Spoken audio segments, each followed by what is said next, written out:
नमस्कार दोस्तों, आज मैं आपको वृंदावन के संत की एक बहुत ही सुंदर कथा बता रही हूँ। बहुत समय पहले की बात है। एक संत थे जो वृंदावन में रहा करते थे। श्रीमद् भागवत महापुराण में उनकी बड़ी निष्ठा थी। उनका नियम था कि वह रोज एक अध्याय का पाठ करते और राधा रानी जी को अर्पण करते। वो संत कहीं आते जाते भी नहीं थे। लोग भक्ति भाव में उनको कुछ खाना पीना भी उनकी कुटिया पर ही दे जाते थे। वो संत भी अपनी कुटिया में बैठे बैठे या तो राधा रानी के नाम का जाप करते रहते या श्रीमद् भागवत का पाठ करते रहते। ऐसा करते करते उन्हें सालों बीत गए, पर एक दिन भी ऐसा नहीं था जब उन्होंने राधा रानी जी को भागवत का अध्याय ना सुनाया हो। अब उनकी कुछ उम्र भी हो चली थी। एक रोज जब वो भागवत का पाठ करने बैठे तो उन्हें अक्षर बहुत धुंधले से दिखाई दे रहे थे। थोड़ी देर बाद तो दिखना और भी कम हो गया। अब उनकी आंखों में आंसू आ गए। उनके ये आंसू इसलिए नहीं थे कि आंखें जा रही है, बल्कि इसलिए थे कि अब पाठ कैसे करेंगे। उनके मन में भारी दुख हो रहा था कि अब राधा रानी को भागवत कैसे सुना पाएंगे। वो मन में श्री कृष्ण का ध्यान कर रहे थे कि हे प्रभु, हे दीनानाथ, मैं इतने दिनों से पाठ कर रहा हूँ, आपने आज ऐसा क्यों किया। अब मैं कैसे राधा रानी जी को पाठ सुनाऊंगा। रोते रोते सारा दिन ढल गया और शाम हो गई।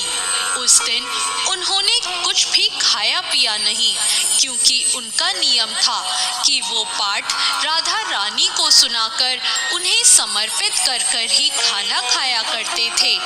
तभी उनके दरवाजे पर एक दस्तक हुई। वैसे ही उन्हें धुंधला दिख रहा था। वो बड़ी मुश्किल से दरवाजे तक पहुंचे और बोले, कौन है। एक बालक की आवाज आई। वो बोला, बाबा, माँ ने खाने का सामान भेजा है। वो संत बोले, खाना नहीं चाहिए, जब तक नियम पूरा नहीं होगा खाना नहीं खाऊंगा। वो बालक बोला, कौन सा नियम बाबा। अब जैसे उस संत को अपना दुख बांटने वाला कोई मिल गया हो।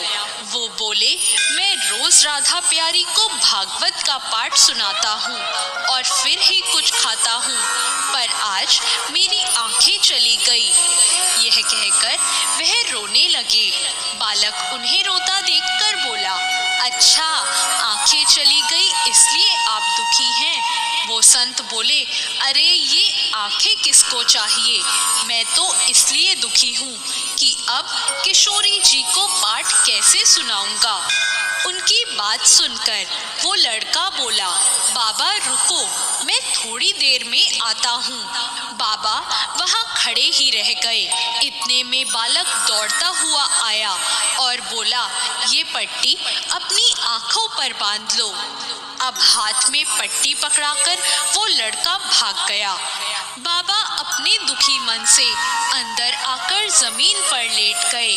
बाबा ने सोचा, लगता है किसी वैद्य का लड़का होगा, कुछ इलाज विलाज जानता होगा। अब उन्होंने आंखों पर पट्टी बांधी और सो गए।